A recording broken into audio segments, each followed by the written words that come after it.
Well इस ये topic that is the anorexia nervosa, ये एक स्ट्रेंज किस्म की साइकोलॉजिकल फीलिंग है जो कि आमतौर पे यंग गर्ल्स में होती है, और ये भी इसका ताल्लुक जो है वो भी न्यूट्रिशन के साथ है।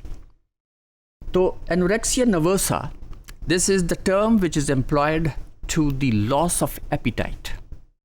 दिस लॉस ऑफ एपिटाइट, भूख लगना बिल्कुल ख़त्म हो जाती है in the fear of becoming obese. और ये आमतौर पर जैसे मैंने कहा कि यंग गर्ल्स में जब वो उनमें प्यूबर्टी स्टार्ट होती है और बॉडीली कर्वेचर्स से बहुत खाइफ हो जाती है, तो ये जो खौफ है ये उनके सब कॉन्शियस में आ जाता है, and then they stop eating और वो थिन से थिन होती जाती हैं, बिल्कुल एक स्किन और बोन रह जाता है। लेकिन फिर भी जब वो शीशे में अपने को देखती हैं, लुकिंग ग्लास के अंदर देखती हैं, तो वो अपने आप को बहुत मोटा महसूस करती हैं, ओबीस महसूस करती हैं। तो ये इस लिहाज से एक बिल्कुल एक साइकोलॉजिकल डिज़ीज़ है, और ये फिर बहुत मुश्किल से, बहुत मुख्तलिफ साइकेट्रिस्ट से साइकोलॉजिकल सिटिंग्स के बाद वो फिर अपने को बहुत, it takes lot of time to improve them, और वो फिर उन्हें खाना शुरू कर देती है। तो ये तो such a feeling is common in human females between the age of 12 to 21 years, और ये बहुत देर तक ये प्रोसेस चलता है। और जब वो उनके अटेंडेंट्स जो देखने वाले या फिर उनके घर वाले जब देखते हैं, तो वो फिर महसूस करना शुरू कर देते हैं कि देयर इज़ समथिंग रॉन्ग। और जब वो फिर डॉक्टर्स के पास जाते हैं तो उन्हें पता चलता है कि ये इन्हें तो ये एनोरेक्सिया नर्वोसा है, which is the name of the disease.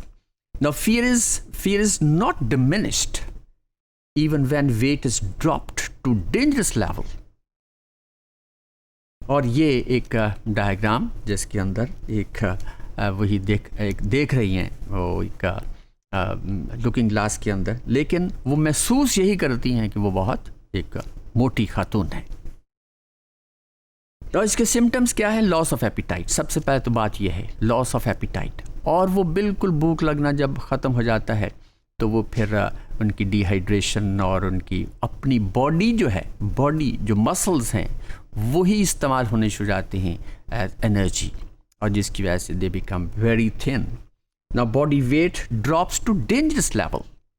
Now young girls feel unable to cope with the changes of puberty and emerging sexuality psychologically. तो ये चीज़ है, in fact it is also related with the adulthood or the puberty. Now anorexia girls have a strong feeling of becoming obese. अब obese जो है ये असल में क्या है? ये एक मोटापा जैसे कहते हैं। कुछ इसमें भी ये है कि some people they are overweight से मज़ीद अगर और जाएँ तो उन्हें हम obese कहते हैं, और this is called as obesity। और ये ओबेसिटी जो है ये तो ओवर ईटिंग के साथ है, लेकिन ये एनोरेक्सिया नर्वोसा जो है ये बिल्कुल ईटिंग ख़त्म कर देना, और कम्प्लीटली ऑलमोस्ट कम्प्लीटली एक सैंडविच भी नहीं खा सकती ये ऐसी गर्ल्स। देन द ट्रीटमेंट यही है कि उसकी साइकोलॉजिक थेरेपी होती है। साइकेट्रिस्ट जो हैं वो उनको ट्रीट करते हैं, और पेशेंट्स आर फेड देन, यहाँ तक इतनी कमज़ोर हो जाती हैं, इतनी थिन हो जाती हैं कि उन्हें फिर इंट्रावीनसली इंजेक्शंस यानी फूड देनी पड़ती है, यानी जैसे फ्रक्टोज वगैरह या ग्लूकोज देना पड़ता है।